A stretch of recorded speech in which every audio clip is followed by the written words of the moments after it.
किसान अपने खेतों की तरफ जा रहा था, तभी उसे एक गड्ढे में से आवाज आती है। अरे ये कैसी आवाज है? लगता है कोई कुत्ते का बच्चा है जो मुसीबत में है। मुझे इसे बचाना होगा, नहीं तो ये मर जाएगा। फिर वह गड्ढे में झांक कर देखता है तो उसे वहाँ एक छोटा सा कुत्ते का बच्चा दिखाई देता है। वह उसे देखकर दंग रह जाता है। उसका रंग नीला होता है। ये तो कोई कुत्ते का बच्चा लगता है, लेकिन ये तो नीले रंग का है। मैंने तो इससे पहले कभी भी नीले रंग का कुत्ता नहीं देखा। इसे घर ले चलता हूँ, सुमन तो इसे देखकर बहुत खुश हो जाएगी।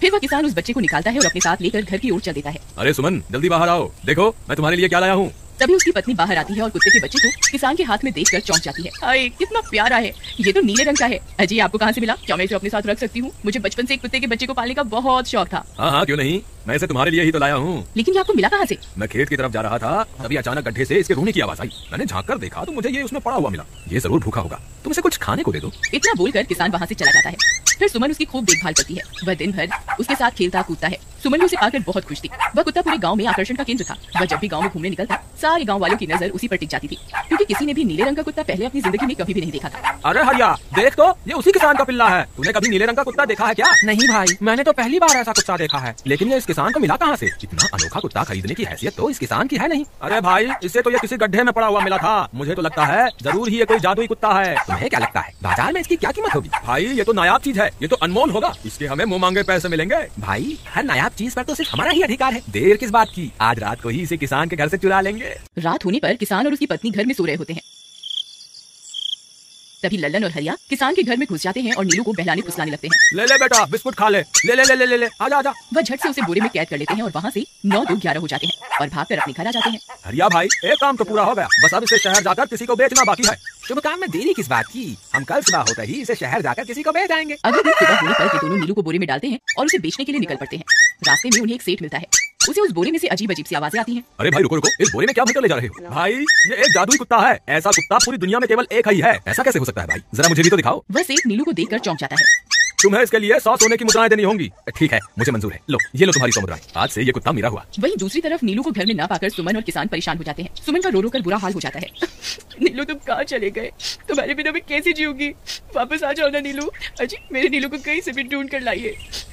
जब तक वो वापस नहीं आएगा मैं खाना नहीं खाऊंगी। ठीक है, तुम रोना बंद करो, मैं उसे ढूंढ कर लाता हूँ। फिर किसान गाँव में लोगों से नीलू के बारे में पूछता है। अरे भाई, मैंने तुम्हारे कुत्ते को देखा था। वो लल्लन और हरिया तुम्हारे घर से बोरे में किसी को भरकर ले जा रहे थे। वो अवश्य ही तुम्हारा कुत्ता होगा। फिर किसान भागता हुआ लल्लन के घर जाता है। लल्लन, मुझे पता चल गया है, तुम्ही ने मेरे नीलू को चुराया है। उसे अभी के अभी वापस लौटा दो, नहीं तो मुखिया से कहकर तुम्हें कड़ी से कड़ी सजा दिलवाऊंगा। अरे हरिया भाई, इसे कैसे पता चल गया? मुझे लगता है किसी ने हमें उसे चुराते हुए देख लिया होगा। मुझे अभी के अभी मेरा कुत्ता वापस करो, नहीं तो अच्छा नहीं होगा। भाई तुम्हारे कुत्ते को तो हमने 100 मुद्राओं में बेच दिया। अब तुम चाहो तो सारी मुद्राएं रख लो और हमें छोड़ दो। नहीं, मुझे मेरा कुत्ता ही चाहिए। तुम्हारे पास कल सुबह तक का वक्त है। कैसे भी करके उस व्यापारी को ढूंढो और मुझे मेरा कुत्ता वापस ला कर दो, नहीं तो जेल जाने के लिए तैयार हो जाओ। इतना बोलकर किसान वहाँ से चला जाता है। अरे मर गए रे, अब क्या करें? ये तो थानेदार की धमकी देकर गया है। लल्लन भाई, मुझे जेल नहीं जाना, कुछ करो ना।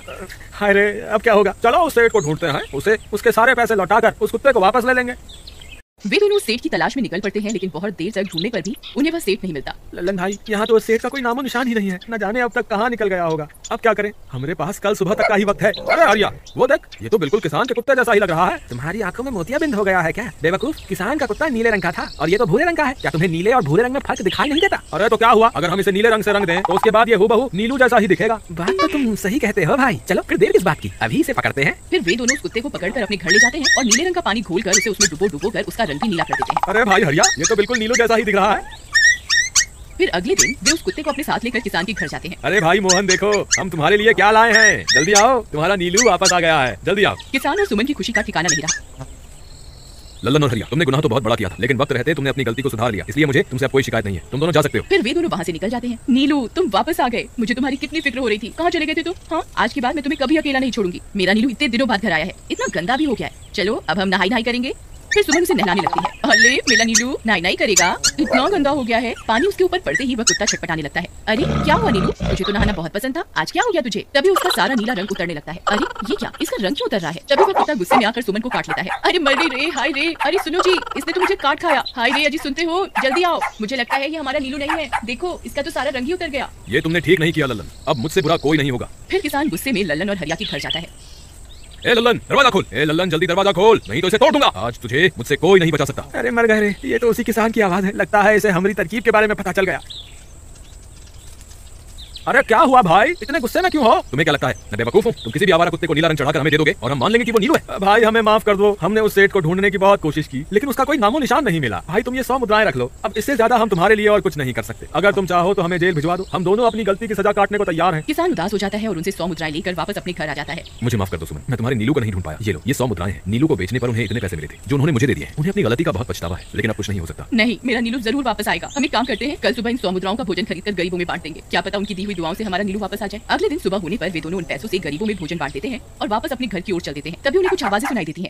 वे दोनों चौंक जाते हैं। अरे ये तो मेरे नीलू की आवाज है। नीलू, नीलू तुम कहाँ हो? तभी सामने से नीलू भागता हुआ उनके पास आता है। नीलू तुम वापस आ गए, तुम कहाँ चले गए थे? मैं तुम्हारे बिना कितने। वहीं हम एक बूढ़े कपल को देखते हैं जो मिट्टी के खिलौने बना रहे होते हैं। वो मिट्टी से एक खूबसूरत से सेफ और एक प्यारी सी लड़की को बनाते हैं जिनका नाम वो नीथन और मे रखते हैं। उस मास्टर की पत्नी मे को देखकर बहुत खुश होती है लेकिन तभी उनको हार्ट अटैक आता है जिससे वो नीचे गिरने लगती है और उनके हाथ से मे छूट जाती है और वो लुढ़कते हुए दरवाजे के पास चली जाती है। तभी कोई अनजान क्रिएचर मे को उठाकर वहां से ले जाता है। इधर मास्टर अपनी पत्नी की मौत हो जाने से पूरी तरह से टूट जाते हैं और वो खिलौना बनाना बंद कर देते हैं। अगले सीन में हम एक शॉप को देखते हैं जहाँ का शॉपकीपर सभी को खिलौने पर पानी डालकर दिखा रहा होता है। जहाँ शॉपकीपर के पानी डालने की वजह से सभी खिलौने का कलर चेंज हो जा रहा था। ये देखकर सभी बहुत खुश होते हैं लेकिन वो नीथन के ऊपर पानी नहीं डालता है। ये देखकर एक लड़की उससे पूछती है कि क्या इस पर पानी डालने से इसका भी कलर चेंज हो जाएगा और वो उस पर पानी डालने वाली होती है कि तभी शॉपकीपर उसे रोक देता है और उससे नीथन को लेकर दूर रख देता है और कहता है कि इसे टच मत करो, ये बहुत मूल्यवान है। ये उस मास्टर के द्वारा बनाया गया लास्ट खिलौना था। बेशक ये अपना कलर चेंज नहीं कर सकता है और उन्हें समझ नहीं आ रहा कि आखिर ऐसा क्यों होता है और इस वजह से वो इसे बेच भी नहीं सकते। इसके बाद हम रात का समय देखते हैं जहाँ पर सभी खिलौने जिंदा हो जाते हैं और सभी अपनी अपनी सुंदरता और पानी डालने पर रंग बदलने की काबिलियत की बड़ाई कर रहे होते हैं। लेकिन यहाँ पर नीथन चुप होता है क्योंकि उसके पास पानी डालने पर कलर चेंज करने की काबिलियत नहीं होती है। और जब बाकी के खिलौने नीथन से उसके पावर के बारे में पूछते हैं तो वो बातें बनाने लगता है। इसके बाद ये लोग खूब मस्ती करते हैं और इसी दौरान एक बार नीथन पीछे से आकर सबको डरा देता है जिससे सभी लोग उस पर बहुत गुस्सा करते हैं और वो वहां से चले जाते हैं। यहाँ पर नीथन कहीं ना कहीं अपने कलर ना चेंज कर पाने की वजह से बहुत दुखी होता है और वो खिड़की पर आकर बैठ जाता है जहाँ पर उसका फ्रेंड रेड पिगी भी आता है और वो नीथन को समझाता है कि कलर ना चेंज कर पाना तुम्हारी कमजोरी नहीं बल्कि ताकत है क्योंकि इस वजह से तुम्हें कोई नहीं खरीदेगा और तुम हमेशा खुशी से यहीं पर रहोगे। अगले सीन में हम एक सफेद बॉल को देखते हैं जो पूरे शहर में लुढ़कती हुई इधर उधर आ जा रही होती है। इसके बाद वो बॉल लुढ़कते हुए उसी जगह पे आती है जहाँ पर नीथन अपने बाकी के दोस्तों के साथ रहता है। उस सफेद बॉल को देखकर सब डर जाते हैं लेकिन अगले ही पल उन्हें पता चलता है कि वो सफेद बॉल कोई बॉल नहीं बल्कि एक रोबोट है। इसके बाद वो रोबोट उन्हें बताती है कि वो फ्यूचर से आई है। इसके बाद नीथन उस रोबोट की परीक्षा लेता है और पूछता है कि अच्छा बताओ अगले कुछ समय में आसमान में क्या होने वाला है। इस पर वो रोबोट बताती है कि अगले कुछ मिनट में यहाँ से एक प्लेन गुजरेगी और होता भी बिल्कुल ऐसा ही है। ये देखकर सभी आश्चर्यचकित रह जाते हैं लेकिन नीथन को अभी भी विश्वास नहीं हो रहा था और इसके बाद वो उसकी और कई तरह के टेस्ट लेता है लेकिन एक एक करके उसके द्वारा की गई सारी भविष्यवाणियां सच होती है। ये देखकर नीथन को भी पूरा विश्वास हो जाता है कि वो रोबोट सचमुच फ्यूचर से आई है। इसके बाद वो उस रोबोट से अपने कलर ना चेंज कर पाने की वजह पूछता है लेकिन वो इस सवाल का जवाब नहीं दे पाती है और वो नीथन को बताती है कि शायद इसका जवाब फ्यूचर में उस जगह जाने पर मिल सकता है जिस समय तुम्हें बनाया गया था। रोबोट का आइडिया नीथन को बहुत पसंद आता है और वो उसके साथ उस झूले की तरफ निकल पड़ता है जहाँ से एक वर्म होल की मदद से रोबोट भविष्य से यहाँ आई थी। वो किसी तरह इंसानों की नजर से बचते हुए बड़ी मुश्किल से आगे बढ़ रहे होते हैं। वहीं दूसरी तरफ हम रेड पिगी को देखते हैं जो एक साइंस की किताब को अपनी पीठ पर बांधकर नीथन की तरफ निकल पड़ता है क्योंकि उसे साइंस में बहुत रुचि होती है। इसलिए उसे लगता है कि वो नीथन को भविष्य में जाने में मदद कर सकता है। वहीं दूसरी तरफ हम नीथन और रोबोट को देखते हैं जो बहुत मुश्किलों का सामना करके किसी तरह उस झूले के ऊपर पहुंच जाते हैं जहाँ पर रोबोट के हिसाब से वो वर्म होल था जिसकी मदद से वो भविष्य यहाँ आया था। लेकिन वहाँ पर कुछ भी वैसा नहीं होता है और वो दोनों फ्यूचर में जाने के चक्कर में गिरते हुए एक घर में आ जाते हैं जहाँ पर ढेर सारे पालतू जानवर होते हैं और यहाँ पर एक बूढ़ा कछुआ भी होता है। वो जब नीथन की परेशानी के बारे में सुनता है तो वो उसे बताता है कि तुम्हारे सवालों का जवाब एक ही आदमी दे सकता है जिसका नाम है 3W मैन जो सब कुछ जानता है, जो सबसे बड़ा ज्ञानी है। उसके पास हर सवालों का जवाब होता है। इसके बाद वो नीथन को एक मैप दिखाता है और बताता है कि 3W मैन तक पहुंचने के लिए उसे अंडरवर्ल्ड के अंधेरे रास्तों से होकर जाना पड़ेगा और उन अंधेरे रास्तों में इविल फ्लैश नाम का एक शैतान रहता है जिनसे उन्हें बचकर आगे बढ़ना होगा वरना अगर उसकी नजर उन पर पड़ गई तो या तो वो उन्हें बंदी बना लेगा या फिर जान से मार देगा। इसके बाद नीथन रोबोट के साथ 3W मैन की तलाश में निकल पड़ता है। अब ये दोनों इंसानों की नजर से बचते हुए गटर में आ जाते हैं और गटर के रास्ते आगे बढ़ने लगते हैं। आगे बढ़ने के दौरान एक बार नीथन रोबोट को यूं ही स्पिन करने को बोलता है और वो ये देखकर हैरान हो जाता है कि वो रोबोट सच में स्पिन करने लगती है। इसके बाद नीथन रोबोट को स्टॉप बोलकर रोक देता है और उससे पूछता है कि ये क्या है। इस पर वो रोबोट नीथन को बताती है कि उसे नहीं पता। दरअसल उस रोबोट में एक वॉइस कमांड का फीचर होता है जिससे कोई भी बोलकर रोबोट को कमांड दे सकता है और अपनी मर्जी के हिसाब से उसे इस्तेमाल कर सकता है।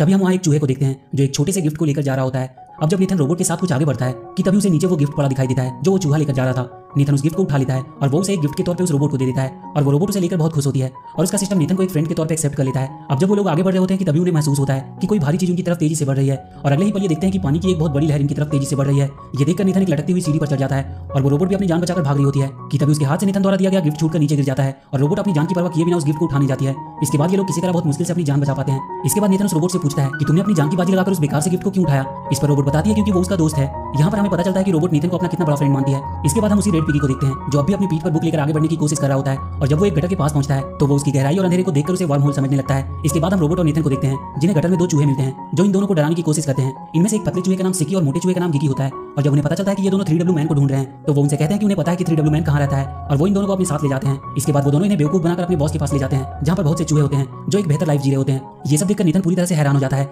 इसके बाद ये दोनों चूहों के बॉस के पास जाते हैं जहाँ पर बहुत सी कीमती और ऐतिहासिक चीजें रखी होती है और जब ये दोनों चूहों के बॉस को देखते हैं तो पूरी तरह से डर जाते हैं क्योंकि ये कोई और नहीं बल्कि इविल फ्लैश होता है जो खिलौनों को या तो मार देता है या तो कैद कर लेता है क्योंकि उसे खूबसूरत चीजों को कलेक्ट करने का बहुत शौक होता है। इसके बाद फ्लैश रोबोट को कहता है कि तुम हो एक ब्रांड न्यू रोबोट। ये सुनकर रोबोट उससे पूछती है कि क्या तुम मुझे जानते हो। इस पर फ्लैश बोलता है कि हाँ वो उसे जानता है। इसके बाद हम फ्लैशबैक का सीन देखते हैं जहाँ पर सिकी और गिकी एक लैब में चोरी करने जा रहे होते हैं जहाँ पर एक वैज्ञानिक अपने असिस्टेंट की मदद से उस सफेद रोबोट को बना रहा होता है और वहीं पे सिकी और गिकी की गलती की वजह से वो रोबोट अपनी जगह से हट जाता है और लुढ़कते हुए इधर उधर जाने लगता है जिसे देखकर वैज्ञानिक अपने असिस्टेंट के साथ उसे पकड़ने की कोशिश करता है और एक ऐसा समय आता है जब बाहर का गेट बंद होने की वजह से रोबोट बाहर नहीं जा पाती और वैज्ञानिक उसे पकड़ लेते हैं लेकिन तभी उनका गार्ड गलती से दरवाजा खोल देता है जिससे रोबोट वहां से निकल जाती है और वैज्ञानिक उसे पकड़ नहीं पाते हैं। ये देखकर वैज्ञानिक का असिस्टेंट गार्ड को उसकी नौकरी से निकाल देता है, क्योंकि उसी के दरवाजा खोलने की वजह से उसका रोबोट वहां से भाग गई होती है। और यहाँ पर हमें पता चलता है कि वो रोबोट कोई भविष्य से नहीं आई होती है, बल्कि वो एक लैब में बनी होती है। इसके बाद इविल फ्लैश नेथन से कहता है कि तुम तो मेरे किसी काम के नहीं हो, क्योंकि तुम्हारे पैर पे एक सिग्नेचर है और तुम एक डुप्लीकेट खिलौने हो। ये सुनकर रोबोट कहती है कि नहीं, तुम झूठे हो, नेथन डुप्लीकेट नहीं बल्कि ओरिजिनल है, क्योंकि सिग्नेचर हमेशा ओरिजिनल चीजों पर होता है। ये सुनकर फ्लैश अपने सबसे खूबसूरत कलेक्शन को उनके सामने पेश करता है, जो कोई और नहीं बल्कि मे होती है। और यहीं पे हमें पता चलता है कि जब मे बूढ़ी औरत के हाथ से छूटकर दरवाजे के पास चली गई थी, तो उसे वहां से चुराकर ले जाने वाला कोई और नहीं बल्कि फ्लैश ही था। मे को देखकर नेथन से बताता है कि मास्टर ने उन्हें साथ में बनाया था और वो दोनों साथ ही रहा करते थे, लेकिन मे इस बात से इनकार कर देती है। और वहीं फ्लैश नेथन को मारने के लिए आगे बढ़ता है, लेकिन तभी वो रोबोट नेथन और मे को उठाकर वहां से भागने लगता है। फ्लैश और उसके बाकी के चूहे उन्हें रोकने की पूरी कोशिश करते हैं, लेकिन वो ऐसा करने में असफल रहते हैं। और एक ऐसा समय आता है जब रोबोट नेथन और मे को लेकर वहां से बाहर निकलने ही वाली होती है कि तभी अचानक से फ्लैश रोबोट पर हमला कर देता है, जिससे मे उसके हाथों से छूटकर नीचे गिर जाती है, जिसे फ्लैश के लोग कैद कर लेते हैं और नेथन गटर के गहरे पानी में गिर जाता है। इसके बाद रोबोट और फ्लैश के बीच में एक खतरनाक फाइट होती है, जिसमें रोबोट फ्लैश को बहुत बुरी तरह मारती है। ये देखकर फ्लैश हार मान लेता है और उस रोबोट को रुकने को कहता है और वहां से वापस चले जाने को कहता है। फ्लैश की बातें सुनकर रोबोट का वॉइस कमांड मोड एक्टिवेट हो जाता है और वो वहां से सीधे उस लैब की तरफ निकल पड़ती है। ये देखकर फ्लैश बहुत खुश होता है और वो समझ जाता है कि रोबोट को कैसे कंट्रोल करना है। दूसरी तरफ हम नेथन को देखते हैं, जो पानी के अंदर डूबता चला जा रहा होता है। इसके बाद हम रोबोट को देखते हैं, जो सीधे लैब में पहुंच जाती है। रोबोट को वापस देखकर वैज्ञानिक बहुत खुश होता है। इसके बाद उस रोबोट के सामने एक आर्टिफिशियल इंटेलिजेंस विजिबल होता है, जो रोबोट को उसके बनने की वीडियो क्लिप्स दिखाता है। इसके बाद वो रोबोट से एआई से पूछती है कि क्या उसकी तरह और भी रोबोट है जो वॉइस कमांड को फॉलो करती है। ये सुनकर एआई उसे बताता है कि हाँ, उसके जैसे और भी कई रोबोट हैं। इसके बाद वो खुद को वायर से अलग करके रोबोट के पास आ जाता है और वो उस रोबोट को वॉइस कमांड देता है और देखते ही देखते वहां पर ढेर सारे रोबोट आ जाते हैं जो एआई कमांड को फॉलो कर रहे होते हैं। लेकिन रोबोट को ये सब पसंद नहीं आता है और वो वहां से निकल जाती है। इसके बाद हम रेड पिगी को देखते हैं, जिसे सिकी और गिकी किडनैप कर लेते हैं। उधर नेथन अभी भी पानी के अंदर फंसा होता है कि तभी वहां पर एक चमकीली मछली आती है, लेकिन अगले ही पल वो मछली वहां फंस जाती है, जिसे नेथन आजाद कर देता है। इसके बाद वो मछली वहां से चली जाती है और अपनी तरह ढेर सारी मछलियों को लेकर वहां आती है। इसके बाद वो मछलियां नेथन को अपने ऊपर बिठाकर उसे वहां से बाहर निकालने के लिए निकल पड़ती है। दूसरी तरफ हम रेड पिगी को देखते हैं, जो फ्लैश के सामने खड़ा होता है। फ्लैश पिगी को टॉर्चर करके उससे पूछता है कि बताओ रोबोट कहां पर है, लेकिन पिगी उसे कुछ नहीं बता पाता है, क्योंकि उसे खुद नहीं पता होता है कि रोबोट कहां पर है। ये सुनकर फ्लैश पूरी तरह से फ्रस्ट्रेट हो जाता है। दूसरी तरफ हम नेथन को देखते हैं, जो मछलियों की मदद से पानी के बाहर निकल जाता है, लेकिन तभी एक बड़ा सा चूहा नेथन पर हमला कर देता है और नेथन वहां एक गहरी खाई में गिरने लगता है। लेकिन तभी वहां पर वो रोबोट आकर उसे बचा लेती है। उसके बाद रोबोट और उस चूहे में फाइट होना शुरू हो जाती है, लेकिन बहुत जल्दी वो चूहा हार मान लेता है और वहां से भाग जाता है। इसके बाद नेथन रोबोट को अपने साथ चलने और फ्लैश से लड़ने को कहता है, लेकिन रोबोट मना कर देती है, क्योंकि वो जान गई होती है कि अगर वो फ्लैश से लड़ने जाएगी तो फ्लैश वॉइस कमांड देकर उसे अपने कंट्रोल में कर लेगा। इसके बाद ये दोनों 3W मैन की तलाश में निकल जाते हैं और लगातार रास्ते में पड़ने वाली बाधाओं को पार करते हुए आगे बढ़ रहे होते हैं। तभी इन्हें कुछ टॉयज दिखाई देते हैं जो 3W मैन की तरफ जा रहे होते हैं। दरअसल आज 3W मैन का बर्थडे होता है और आज वो किसी एक के सवालों का जवाब देगा, इसीलिए सभी अपने सवालों को लेकर 3W मैन के पास जा रहे होते हैं। नेथन और रोबोट भी उन्हीं के साथ निकल पड़ते हैं और उस जगह पे पहुंचते हैं जहां पर 3W मैन रहता है। वहां पर मेढकों की एक टोली होती है जो कहता है कि एक बार में एक ही अंदर जा सकता है। इसके बाद एक बड़ी सी छिपकली अंदर जाती है, लेकिन अगले ही पल वो बुरी तरह से मार खाकर वापस आती है। इसके बाद जितने भी लोग अंदर जाते हैं मार खाकर वापस आते हैं। इसके बाद रोबोट अंदर जाती है और बहुत समय बीतने के बाद भी वो वापस नहीं आती है। ये देखकर नेथन दौड़ता हुआ अंदर जाता है और वो देखता है कि वहां पर बहुत से मेढक होते हैं जिन्होंने रोबोट को जकड़ कर रखा होता है। ये देखकर नेथन अपनी जान पर खेलकर उन मेढकों से लड़ने लगता है और बहुत मुश्किल से किसी तरह उस रोबोट को उन मेढकों से आजाद कराता है। इसके बाद वो दोनों 3W मैन के पास पहुंचते हैं, लेकिन यहाँ पर कोई इंसान या जानवर नहीं बल्कि एक कंप्यूटर होता है, जिस पर टाइप करके लोग अपने सवालों का जवाब जानते हैं। अब जब नेथन अपने सवालों को टाइप कर ही रहा होता है कि तभी वहां पर सिकी और गिकी अपना खौफ दिखाने के लिए वहां की एक बिल्ली को बता देते हैं कि वो फ्लैश के आदमी है। फ्लैश का नाम सुनते ही वहां पर भगदड़ मच जाती है और सारे टॉयज इधर उधर भागने लगते हैं और इसी भागम भाग में पुल टूट जाता है और वो रोबोट एक बड़ी सी चीज पर आकर गिरती है, जिससे वो ऑफ हो जाती है। तभी कमरे का दरवाजा खुलता है और यहाँ पर वही गार्ड आता है, जिसके दरवाजा खोलने की वजह से वो रोबोट लैब से भागी होती है। दरअसल ये जगह उस गार्ड का कमरा होता है जिसे सब 3W मैन कह रहे थे, वो उसका कंप्यूटर होता है। इसके बाद वो रोबोट को उठाकर वहां से ले जाता है और वो उसे ठीक करने की कोशिश करता है, लेकिन तभी उसका कुरियर वहां आ जाता है और वो अपनी डिलीवरी लेने बाहर चला जाता है। इसी मौके का फायदा उठाकर नेथन रोबोट को लेकर वहां से निकल जाता है और जब वो रोबोट के पास दुखी होकर बैठा होता है कि तभी कुछ बच्चे गलती से वहां पर मौजूद बड़े से झूले को स्टार्ट कर देते हैं और जब ये सब एक्टिवेट पड़ी रोबोट की आंखों में पड़ती है तो वो एक्टिवेट हो जाती है, क्योंकि नेथन ने जो वो गिफ्ट रोबोट को दिया होता है उसमें भी एक झूला होता है जिससे वो रोबोट इमोशनली जुड़ी होती है। रोबोट को एक्टिवेट देखकर नेथन बहुत खुश होता है। इसके बाद नेथन रोबोट को ऑफ करके उस गार्ड के रूम में रख देता है और वहां से फ्लैश से अपने साथियों को छुड़ाने के लिए निकल पड़ता है, क्योंकि वो नहीं चाहता था कि उसकी वजह से एक बार फिर से उस रोबोट की जान खतरे में पड़े। इसके बाद नेथन सीधे उन चमकीली मछलियों के पास पहुंच जाता है और वो उनके साथ मिलकर फ्लैश के ऊपर हमला कर देता है। सबसे पहले वो गटर का पूरा पानी खोल देते हैं, जिससे फ्लैश का पूरा साम्राज्य पानी में डूबने लगता है। इसके बाद नेथन मे और अपने बाकी के दोस्तों को पिंजरे से आजाद कर देता है और उन्हें लेकर वहां से निकल जाता है। लेकिन इससे पहले कि वो मे को लेकर वहां से निकल पाता, वहां का वाटर लेवल कम हो जाता है और वो पानी के एक भंवर में फंस जाते हैं और वो उसमें डूबने ही वाले होते हैं कि तभी वहां पर वो रोबोट आ जाती है जो नेथन और मे को बचाकर वहां से ले जाती है।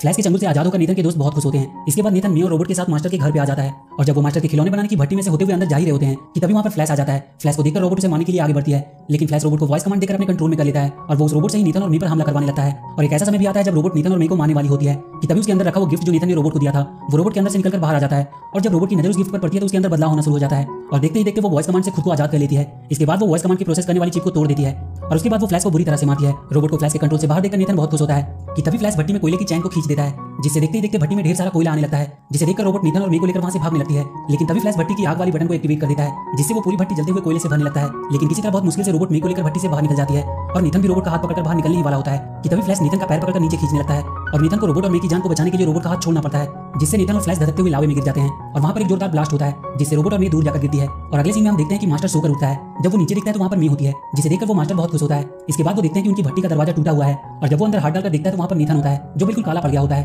इसके बाद वो मास्टर नेथन को पोंछकर साफ कर देता है और उसके बाद वो एक सफेद चमकता हुआ रियल सेफ लग रहा था। ये देखकर वो बहुत खुश होता है क्योंकि फाइनली उसका भी कलर चेंज हो गया था। इसके बाद वो दोनों रोबोट के पास जाते हैं जहां पर वो टूटी पड़ी होती है। तभी कुछ बच्चे उसे उठाकर गार्ड के पास लाते हैं और वो